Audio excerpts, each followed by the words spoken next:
Welcome everyone to the fourth episode of the Asian Pacific American Medical Student Association podcast. From roundtable discussions of current health topics, to recaps of our panels with distinguished leaders in the healthcare field, to even meeting current student leaders within the organization, this is White Coats and Rice. My name is Annie Wynn, and I'm a postbac at Stanford University and a member of the leadership committee here at APAMSA. I'll be your host for today. This is our Ask Me Anything series, where each month we spotlight an extraordinary physician who shares their insights on medicine, life, and everything in between. This is your chance to ask questions, hear their stories, and learn more from their incredible experiences. Whether you're curious about their journey, their day-to-day, or their views on the future of medicine, nothing is off the table. So let's dive in. Today we're speaking with Dr. Neel Singhal, a physician scientist at UCSF specializing in neurocritical care. Dr. Singhal earned his medical degree and doctoral degree in neuroscience from the Perelman School of Medicine. He then completed a residency in neurology and a fellowship in neurocritical care at UCSF. He is now a member of the Neurocritical Care Society and American Heart Association, and his research focuses on improving the diagnosis and treatment of neurological emergencies, including stroke and traumatic brain injury. So, Dr. Singhal, we're very excited to have you here today. Thank you for being here. If you could start with just a brief introduction about what a day in your life looks like. Yeah. Thanks so much for having me, and happy to be here and impart any wisdom or lack thereof that I've learned over the last many years in academia at this point. Although I don't feel that old. When I look back at the calendar and see how long I've been in medicine, it's been most of my life at this point, more so than when I was a kid. A little bit of what my day looks like. I would say I finished my training, my fellowship in 2015. So I've been out of training just for about 10 years. And I would say year to year, what I do in a day or what I do over a calendar has changed somewhat. I would say right now I'm probably reached somewhat of an optimal state for at least, what I want to do. About 2/3 of my time is protected for research. And then about 1/3 of my time is clinical work. On an average week, I'll see patients half a day a week. And then the rest of the time I have reserved for research and administrative activities. 1 week out of every 2 months or so, I'll spend the entire week in the hospital, in terms of rounding on patients at the neurocritical care unit or neurology services. On a day-to-day level, running a lab. For those of you that have worked in labs, I do a lot of the things that you've seen your PIs do. I would say I spend a good 2 days writing, whether it's papers or grants. Writing is a never-ending thing that continually evolve with how good you are at it, how bad you think you are at it, and how quickly you can do it. I spent a lot of time analyzing data. I still have a very small research group, 2.5 full-time personnel and 3 students. And while they're busy generating a lot of data, I end up doing a lot of the analysis. I do a lot of mentoring of the people I have, helping them write their grants, helping them write their papers. I do some experiments every now and then, especially if I'm helping onboard new undergraduates. And a lot of meetings, like to facilitate collaborations, facilitate clinical care of the clinical programs I'm involved in. Some meetings for fun, like academic talks and clinical talks and things like that. I've come to the point where I feel like I have a pretty good balance of the things that I enjoy doing.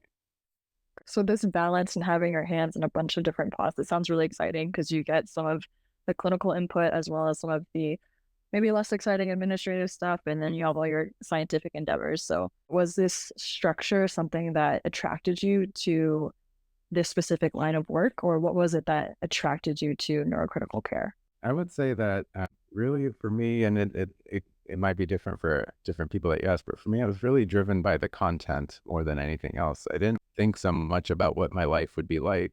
And if I had thought more about what my life would be like, I think I would have been wrong, because I would have exactly known how either clinical care would evolve or scientific labs would evolve as well, or as differently as they have. But I was really just content driven, for better or for worse. I just really enjoyed working in the intense environment of the ICU. I really like thinking about the brain. I mean, ever since I was a kid and my mom was in college while I was a kid, bringing home psychology textbooks. Like the stuff about the brain just always kind of fascinated me, and I've just always been drawn to it. And in college, that was cultivated. In med school, it was just the content, the teamwork, talking with patients, helping patients deal with devastating brain injuries, helping families come to terms with. How do you feel like the field of neurocritical care has changed over the course of your practice? Where do you see it going? Neurocritical care in particular is an example of a field that's pretty young compared to other more established fields. And because it's so young, it's practiced differently at different places. And in terms of practice, I don't mean the actual content. I just mean kind of like what the structure of your day is like. For some neurocritical care programs, it's very embedded within neurosurgery, and you're really, really working hand in hand with the neurosurgeons a lot. And in some programs, it's a little bit more like you're practicing neurology in the ICU. We practice it here is a little bit of both, and we do some stroke work and some neurosurgical work and some more straight up neurology. Sort of a good mix. When I was inspired to go into neurocritical care is when I was in medical school at Penn. But the way that the unit is set up there is kind of very different from the way that it's set up here. And one thing that's evolved in ICUs, not just neuro ICU, but other ICUs, is the strong contributions of NPs and PAs to the critical care practice.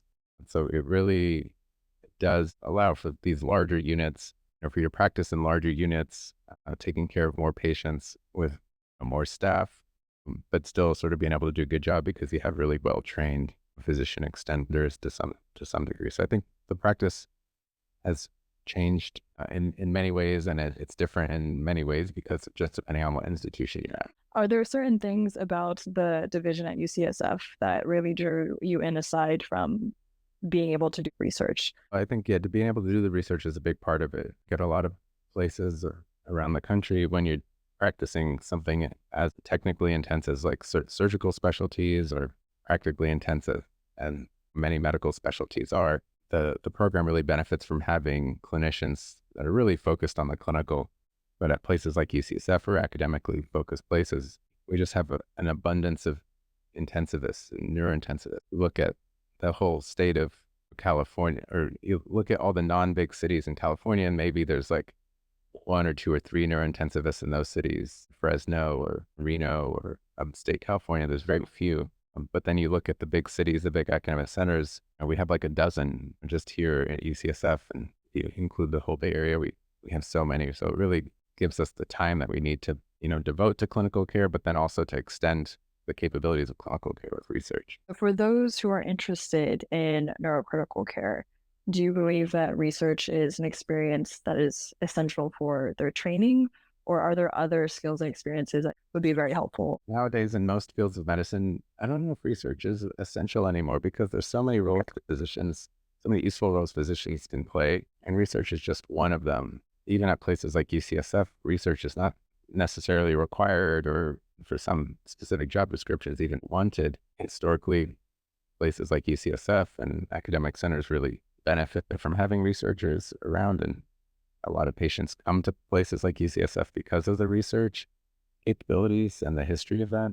There's just some sort of no end to the need that physicians could fill. Administratively, there are so many skills that amazing administrators and leaders, clinical leaders, have that researchers just don't have the training and maybe don't want to cultivate the skills necessary to do that. And having specialized administrators that can really put together excellent clinical programs is a skill unto itself.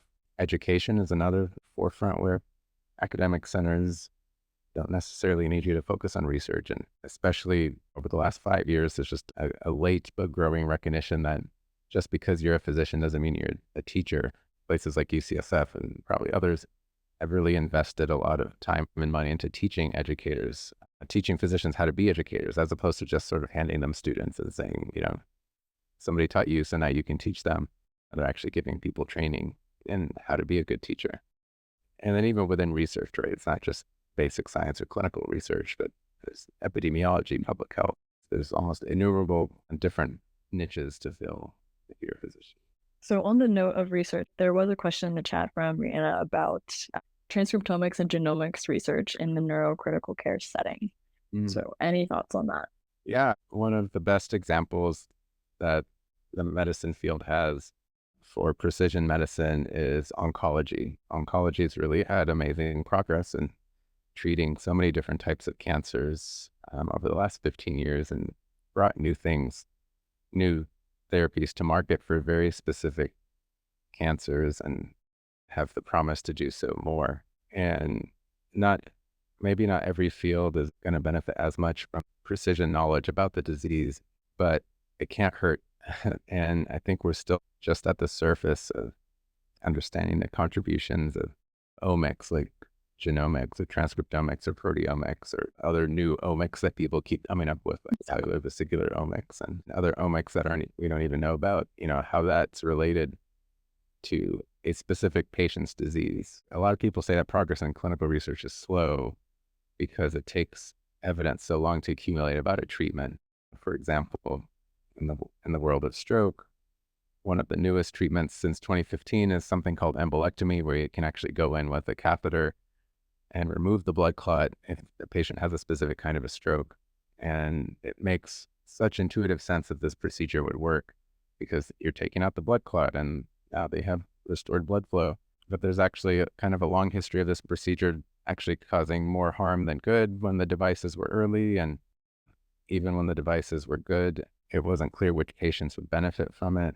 But then the science of radiology advanced, where using specific radiology scans, you could define which population would benefit more from the procedure versus less, and it had to do with how much viable brain tissue they had.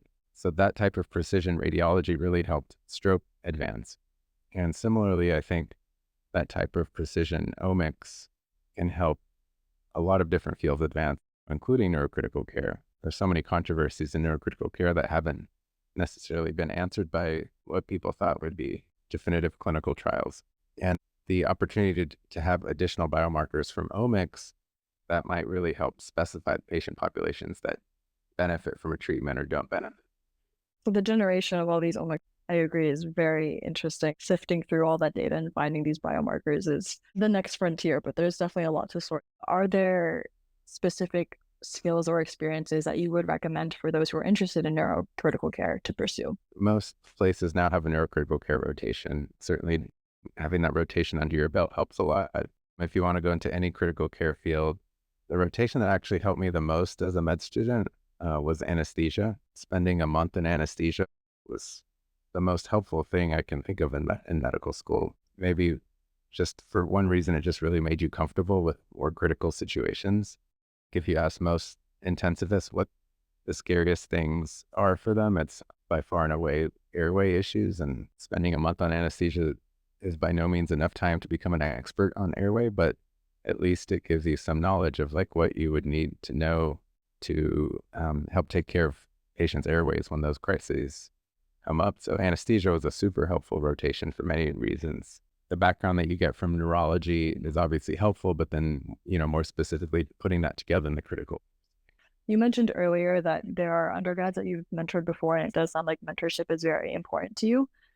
Do you have any advice on how to approach mentors in neurocritical care, or the best way to find mentors? Yeah, that's a hard question. Sometimes you find a mentor kind of by accident, because you just come across someone in a clinical setting or a non-clinical setting and, sort of clicks that, oh, they've gone down the path that you want to go down and you want to learn from them and they seem to be open to it. And that's always, those organic types of cultivated relationships are sometimes always the most rewarding. But sometimes you're not going to run across that by accident and you have to kind of go out searching for it. The power of a cold email is when they're not ignored, that tells you something about someone's openness to mentoring, because a cold email might be the best way to put you in touch with someone who you truly feel like you could learn from. I'd suggest in that email to talk about what your interests are moving forward and just see if you can set up an initial meeting and talk more. What really comes through in the students that we take on are often less the experiences they've had and more, what they can commit. And you mentioned that this is a very intense specialty to pursue. Are there certain things that you did during your training to really maintain like a strong sense of grounding, or what were the things that you relied on to kind of get you through it? That's a sort of a multiple fold question. I was the type of person, and maybe still am, where just kind of put my head down and do the work. Just efficiently as possible and then, go live my life. So on one sense, it's nice to silo the work and the non-work because there's nothing that's going to recharge you as much as leaving your place of work. But on the other hand, while you're in training, you're working so many hours and there's always pressure to work more hours. It's difficult to like totally silo it and it's difficult to step away from it. It's difficult to know when to say no to those things. So it is important to set up some sort of boundaries, although it doesn't have to be perfect silos. That's important to also, while you're going through training, to not forget what motivated you in the first place. I interview a lot of students as they're applying for medical school, and I'm always so impressed with everything they've accomplished and everything they want to accomplish. And then I work with a lot of students on the wards, and sometimes you can tell the students on the wards are beat down and have forgotten the things that motivated them to go into medicine in the first place. So not forgetting the things you're motivated and knowing when to say no or when to go home, and then knowing what recharges you is important. Things that might recharge you, that's different for everybody. And that's changed for me from time to time as well. So having a support system definitely sounds very critical. For you, you had mentioned that we know that you have a partner in medicine. Can you tell us a little bit more about how this played out for you or what kind of support this provided you? Yeah, yeah. I mean, we're like the super dorky couple. We met at a neuroscience conference. My wife and I met at Society for Neuroscience in 2006, and she was already matched to come out to San Francisco. We started dating when we were both in Philadelphia in training. And then she was already matched to come out here in 2009. And then I remember meeting with one of my mentors, Stephen Galetta, who was at NYU and was at Penn before, and he has this thick New York accent that I'm not going to try to imitate, but he said, if you're serious about the girl, go to San Francisco. So I came out and did an away sabai in San Francisco, and loved it out here. So it was, sort of amazing and also serendipitous that we were able to go through residency kind of at the same time, go through fellowship at the same time, faculty at the same time. And although we're both in neurology, my wife does pediatrics and she does epilepsy and she does education. Our department is 300 people, so it's not like we really overlap in space or a subject matter, but there's sort of enough overlap in our universe that that's great. It's great to have a partner, and that it can also at some points in time be too much to have a partner that's in the exact same, field as you. I think from the beginning of our relationship that we've always really not talked about medicine that much. Like, I think we both have this unspoken rule of, there's other things going on. And that's naturally happened as we've had kids. We have an 11-year-old, a 9-year-old, and a 4-year-old, where, like most parents, 80% of what we talk about is the kids at this point. What advice would you give to other physicians who are trying to manage their careers alongside supporting their spouse who is also in medicine? Even though I have a lot more years on you guys, maintaining any kind of relationship, whether it's a marriage or friendship or whatever it might be, it's like a lot of work, right? Or, being a son or daughter, you always have to put in work into maintaining that relationship. And there are times when you're just going to have to apologize because you are going to have a lot of other demands on you. And sometimes you just have no choice. I chose this path where I'm going to be a resident and working 8 hours a week for 4 years. And it just happens to be that in, March, I have to work, 80 plus hours a week, and I just don't have time to hang out with my brother or go see my parents or, hang out with my spouse as much. And the people in your life in some ways have to accept that. You have to apologize for it and offer, support in times that you can, or make small bids of support in the ways that you can when you don't have time. For better or for worse, going down the path of residency, you will sacrifice the time that you have for other things. And the people that are going to be closest to you are going to understand that, but some people may not. So setting realistic expectations, knowing what to expect, and taking accountability, those are definitely very helpful pieces of advice. Oh, we have a question on the same note from Rihanna. Do you want to unmute? How do you manage kids during your training and or career? And how do you ensure you're present for your family? And then finally, do you feel like the aspect of research helps with your work-life balance? I think research definitely helps the work. I'll go with the last one first. I feel like research definitely helps the work-life balance. Yeah, that, the thing about having kids is that it's unpredictable when they're going to need extra help, or, parents around or not. And especially when they're young, it's just a lot of like brute force parenting where you have to be there for them, like when they're infants and they're sick and they can't go to school. And so it's so unpredictable to have a little kid. And research is predictable in that that's never an emergency. So it's the more time you have carved out for research or flexible time that's not patient care, the easier it is to manage your work-life balance.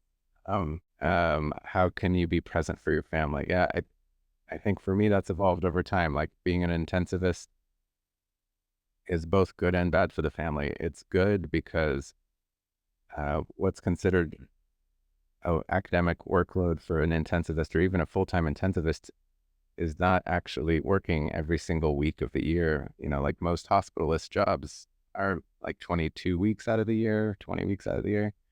So you're actually fairly available, right? As long as it's not one of those 20 weeks out of the year, you're pretty available the rest of the time to have flexible work-life balance. But then you have to have arrangements those weeks where you're not present at all, or like you may be totally ransacked even when you are home because of phone calls or having to look at images on your EMR because people are sick and need your help. So how can you ensure that you're present for your family? That evolves over time. When your kids are young, they're going to need you more, and you may have to cut down your clinical workload. Or you may have to change your job a bit. I mean, one thing I actually transitioned my job in 2022 to be less at the county hospital and more at the VA hospital, because at that point we had a third kid, and yeah, I was going to have more responsibility at home. So kind of signed up for a 5-year, period of time to be more at the VA and less at the county. So that's been great. Instead of working like 8 to 12 weekends a year, I'm only working like, 3 or 4 weekends a year. So, that's a huge difference when it comes to like going to soccer games and being with your family. Uh, so even within one institution, you can cultivate your job, such that, I was at UCSF this whole time, but I just kind of focused more on one hospital, less on the other. Hopefully if you're in a good spot, hopefully there's flexibility in how you can structure your job. And then managing kids during training, I think that's the hardest, actually, because you really don't have much flexible time in training. I don't know how my co-residents, we had our kids at the end of our training, so it didn't impact us. But my co-residents who had kids, like, I just don't know how they did it. It's really hard. Like you need help. You can't do it on your own. Whether that help is family or somehow paid or a combination. I would say it would be expecting too much. I think having a kid in training, it's definitely possible. People do it. I don't think people can get it done without help. Fantastic insights. Thank you so much. So far we've covered balancing clinical care and research. Now we've talked about being a spouse and also being a parent. The last thing is how you manage to take care of yourself in all of this, because you definitely can't take care of others if you're not sustaining, your own well-being and everything. So are there certain things that have, kind of helped keep you sane, or are there things that you rely on? As a kid and in college, I never really thought about like health or wellness that much. And that's because I was already doing it without knowing it, probably. Like I was already, I was super into sports. I was always like playing a sport, always, um, always kind of signing up for different teams and staying super active, socially with friend circles and things. And then as you get deeper into your career or professional life, you kind of forget how important those things are to you, or maybe you never realized how important those things are to you. And it's like, well, I'm just, I'm not going to really have time to play in that soccer league this year, or I'm not going to worry about going for a run today. But um, when those things are missing from my life, because life gets busy, definitely, realize that those are the things that recharge me, like staying active, not forgetting about social engagements with friends and, hosting dinner parties or going out with friends. And then as things have evolved, it's, more like hanging out with my kids, taking them to the beach, watching their basketball games, those. So yeah, in some ways you got to kind of think about, okay, what are the things that really made me happy when I was younger? Am I still doing those things? Did they drop out of my life for some reason? And should I go back to them or not? So yeah, for me, playing sports, watching sports, it definitely. Can you tell us a little bit more about how you found little pockets or people or groups for these sports when you were transitioning from different areas? Yeah. Well, definitely in my most cities have different ways to like meet up for leagues or gyms. I would say it's like joining gyms and joining sports leagues that you find online. Those are ways that my friend circle grew. I think during training, serendipitously came across a lot of friends that weren't in medicine, and that was also really an important part of staying grounded, is having a lot of friends and outside of medicine as well. Kind of forgot about that when I was saying that earlier. But yeah, I had roommates who weren't in medicine, and that expanded my friend circle to a much larger friend circle outside of medicine, and that kind of helps remind you of what life is like outside of medicine. Always good to have those reminders for sure. One thing that you had mentioned when we talked previously was traveling. So that was something that you have tried to make time for. Are there specific destinations that are your favorites, or how has travel changed now with your kids? Yeah. I think traveling is actually, and for friends I have outside of medicine, it can be hard to find time to travel because there's always like something going on in high pressure fields. And the good thing about medicine is that often, you can, because the culture has evolved, you can take 2 weeks off, or if you don't take that 2 weeks off, people are like, why aren't you using your time? And especially now, a lot of places, you can't just keep accumulating vacation. You have to use it. At UCSF, we get 4 weeks off. So we're pretty good about using that whole 4 weeks. Yeah, when you don't have kids, it's great because you can just travel off season and go to amazing places. And that's what I highly recommend. During residency, traveling was great because it was, just me and my wife, and we could go off season, take advantage of cheap flights.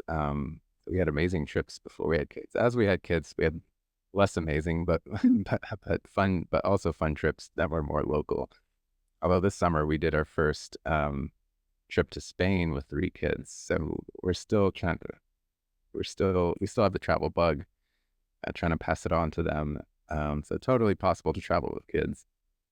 You just got to work your way there in your parenting patience and skills. Do you have any tips for that, specifically traveling with kids, especially when quite young? Yeah. Hard to give a blanket tip because every kid is different.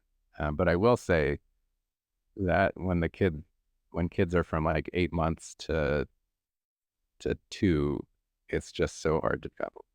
Even though it's free, even though it's free for them to travel, it's like, oh my gosh, short plane flight much better than a long plane flight. And yeah, I saw someone put in the chat to bring an extra person. Yeah, I think all hands on deck. But once they get to iPad age, then they are happy to watch the iPad for 3 hours when I usually limit their screen time to much. Okay, pro parenting tip right there. No. As we come to a close, we just have some general questions to end with. Are there any things that you would have done differently in your medical journey if you could go back in time? I probably didn't really confront my weaknesses as much, and I might still not. I know that one of my main weaknesses is not asking for help when I need it, not asking for mentorship when I need it, not getting the collaborations, not spending the time on cultivating collaboration and instead just putting my head down and doing the work. I think I know those are my weaknesses. And if I had maybe really appreciated some of those things earlier, I think, especially in the research world, I would have, I could have maybe set myself up for better success or better collaborations earlier. The general piece of advice surrounding that is, I think, reflect hard about, what your weaknesses might be, what your blind spots might be, and, really, really try to face it head on. Like, and critically, it's hard. And I still don't know if I do it correctly, but that would be one piece of advice. And then, things that I would... I think you were saying that there's always so many opportunities that you can pursue, and saying no can also be really hard. Have there been certain things that you've tried that have made saying no a little bit easier? No, I Totally real. but It's like the whole journey then. Okay. but how to say no.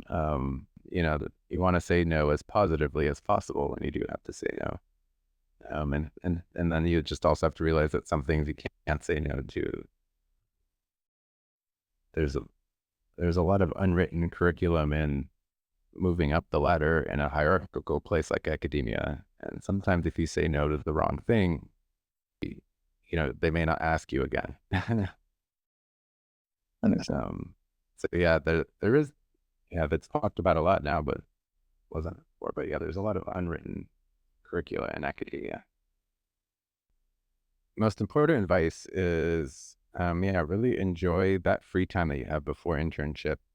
It's not the last free time you'll ever have, because residency is more humane now, but also has vacation. But it's still a really just nice part time in your life to really just sit back on your laurels a little bit and enjoy everything you've accomplished without much responsibility. In my fourth year, I got so much out of going abroad in the spring. Had an opportunity to practice medicine in Botswana and South Africa, and learned so much independence from that carried over to internship. I think I was a mediocre MS3 and I was a decent MS4, but then I became a really good intern. And I think a lot of it was because I spent 2 months abroad at the end of my fourth year, which was super fun, but also just really increased my confidence clinically. Well, that's an incredible experience. Wish we could learn more about that. But the one thing we always love to end on with each of our speakers in this series has been focusing on one good thing that happened today. Kind of what you were saying, it's really important to step back to enjoy this whole process and to really be grateful for each day. So is there one thing that has happened today that you've been very excited about, or one thing that brought you a lot of joy? Today was an interesting day of reflection for me because of this phone call, but also because I had a meeting with another mentee. So it was kind of a good chance to step back and think about, and also I had a conversation with a pre-med person as well. So I had a lot of self-reflection about how far I've come the last few years. So that, that's kind of a similar point where many fourth-year med students are as well. I think it's encouraging to hear that this self-reflection is something that has to happen at every stage. It never stops. You're always learning, always growing. Perfect. Any last thoughts that you would want to share? That's all that we have for today. No, thanks for all the great questions. And that's our latest installment in the Ask Me Anything series. If you have a specific physician or specialty that you'd love to hear from, let us know. You can reach us at professionaldev@apamsa.org. We hope you enjoyed today's episode as much as we did, and don't forget to tune in next time. Thanks, everyone.